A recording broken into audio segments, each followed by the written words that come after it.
MediaU community. Welcome to Breakthrough with MediaU, where we help you break in, break through, and break ahead with accelerated mentoring tips. Today, our focus is on marketing and distributing your film. We have an extraordinary guest today, Russell Schwartz, who has marketed and distributed, I don't know, countless, hundreds of movies. Well, I'll let him tell you about that. Hi, Russell. How you doing today? Okay, Adam, thanks for having me. This is really going to be a treat. I'm looking forward to it. So, Russell, just to give people a little bit of context, because I know that you have worked on hundreds of movies, what's one of the biggest movies you've worked on, and what's one of the independent movies that you feel so close to your heart that people would know? Well, it's a good gamut. I would say probably the biggest movie I've ever worked on was Lord of the Rings, the original one, not the recent one, back in 2001 to 2004.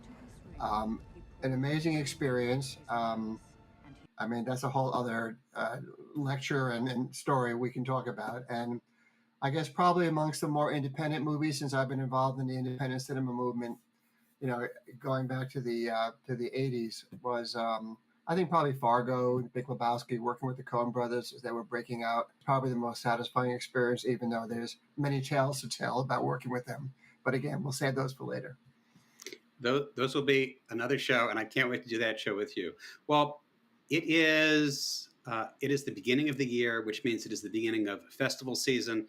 There is Sundance, there is Slam Dance, there is Berlin. There are other festivals between and around and all through the year. Award season is coming up, but particularly film festivals, independent films. Let's just start with the first mentoring tip.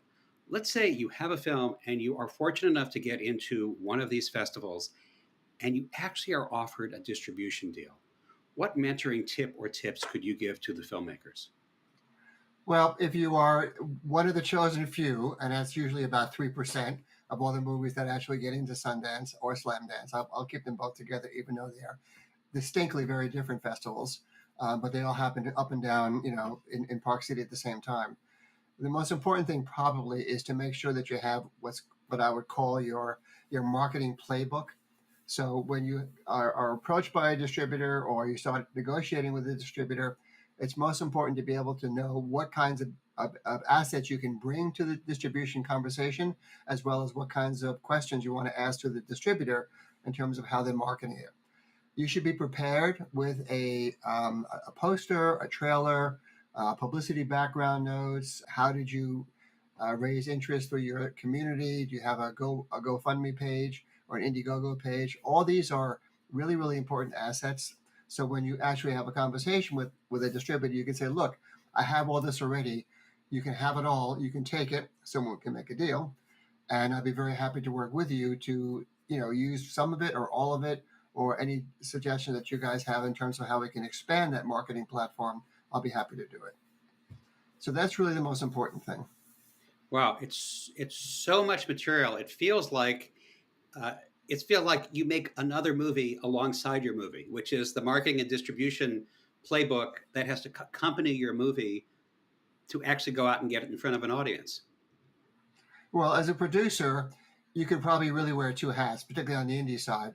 One hat would be the producing the movie, and the other hat would be you become the producer of marketing and distribution, where you sort of oversee all those assets as they're created, going way back to your beginning of Greenlight. I mean, table reads, script interviews, casting calls, they should all be documented. And because, there's an endless black hole on the web right now that all this content can find a home. So the more that you can create before you actually get into that conversation, or before you actually finish your movie, or as you do finish your movie, and when you're prepared to go to a festival, it's just so important to have. All these assets are just so important.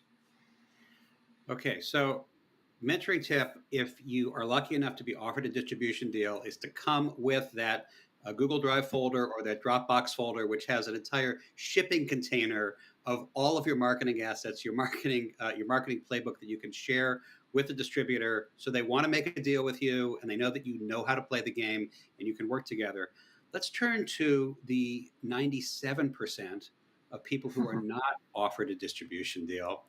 What mentoring tip would you give independent filmmakers who don't get a distribution deal offer, or the offers are so small, or they're even $0, it's like, why would I want to do that? What are my alternatives? How should I approach it? How could you mentor those people? Well, there is the DIY self-distribution approach, which is a lot of work. Probably means raising an additional budget, which could be anywhere from $25,000 to a couple of $100,000 if you decide you want to distribute the movie yourself. But even if you are not able to make a deal with a distributor per se for all rights, you can certainly make individual deals with companies that are willing to take certain rights and license them for you. So, for example, you should not try to distribute a movie yourself into a movie theater because you'll never be able to collect the money. So you find somebody who's a consultant who has the relationships with the exhibitors, and they can book the theater for you. They get a fee.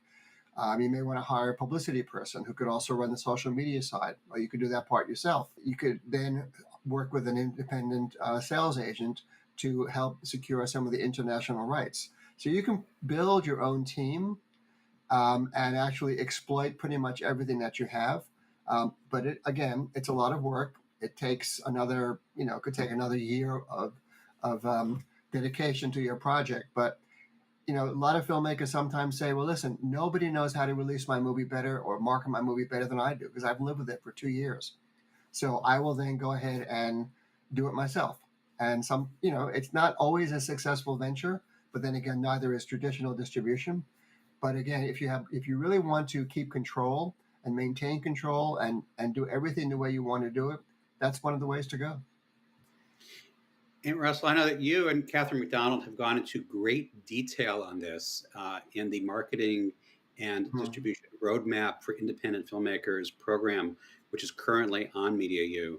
And members of the MediaU community, you emerge from this program with an entire playbook and roadmap, step by step, everything that you need to do, essentially fill in the blanks so you can either make a good distribution deal or do it yourself, as Russell just described. A lot more detail there. Russell, if you're a filmmaker at one of these festivals, larger or smaller, and there are distributors and producers and other people around, whether you have a film that you are trying to get distribution for, or you're just exploring the festival and you're talking with people, but especially if you have a film that people have been able to see, is there a mentoring tip that you would give people just so they can be ready for those conversations? Well, probably everybody will have an opinion about your movie, good, bad, or indifferent. And if you are actually having a conversation with a distribution company, or what's called aggregators, people who just want to go ahead and say, for example, handle the streaming rights to your film and let you do theatrical yourself, you have to be able to take criticism. You have to be able to listen to them. Everybody who's in this business, at least most people who are in this business, have enough experience to be able to offer you constructive tips. And I think the most important thing, particularly as you're about to start an early romance with a relationship that could go on for several years, you should let them make sure that they understand that you are open to change, open to constructive criticism. You won't necessarily have to do it, but you are open to having that conversation. So you are then deemed a collaborative producer or collaborative filmmaker rather than one saying, no, this is the way the movie is, take it or leave it. So again, very important to be a little humble particularly at this point in time. Humble and also probably future looking, because you're looking to build a future relationship with any of these entities. How important is it for people to be able to talk about what they want to do next? Oh, I think that's usually the second half of the conversation. Once you get tired of talking about what the movie is, what the marketing plan might be, etc., inevitably, particularly if it's over dinner or an extended cocktail session, the next question will be, well, what else are you doing? What else do you have in mind? What else are you thinking about? Now, this is not just idle talk. It's really a way for a publicist, a press person that you might be having an interview with, or you met, haphazardly, casually, or the distributor you might be talking about. They want to know, what's your trajectory? What lane are you taking in terms of the kinds of movies that you want to take and you want to make? Ideally, it would be an extension of the movie that you are presenting, and you could just say, these are the kinds of movies that interest me. And I've got this project and this project and this project, which I'm thinking about doing. I'm writing this version of something. I've got this book I'd like to think about optioning. You've got to give them sort of a world view of what your DNA is so they can get a better idea that this is not just a one-off. And also, from a distribution point of view, they're looking to build a relationship. So it's one thing to buy your current movie or to make some kind of a distribution deal for it, but it's another thing for them to know that this person actually wants to make the kinds of movies that we like to release. So you've got to be able to have a little portfolio. It doesn't matter whether they're however far they are, in terms of development, but just have a portfolio because it sort of speaks to your vision as a filmmaker and what you want to do, next and beyond that. Yeah, because people want to be in a relationship with filmmakers that are on the ascent, that are moving Yeah. up, that have velocity, that are rocket ships reaching the stratosphere, and we want to jump on board to that rocket ship and cling on to it, and and uh, and get altitude along with them. Just like you have had the great privilege of working with filmmakers multiple times on their movies because their relationship was great, and they just kept coming back to you, and you kept coming back to them. Uh, Well, depending on how successful the movies are. If they're too successful, we lose them. They move on. That's the world of independence, right?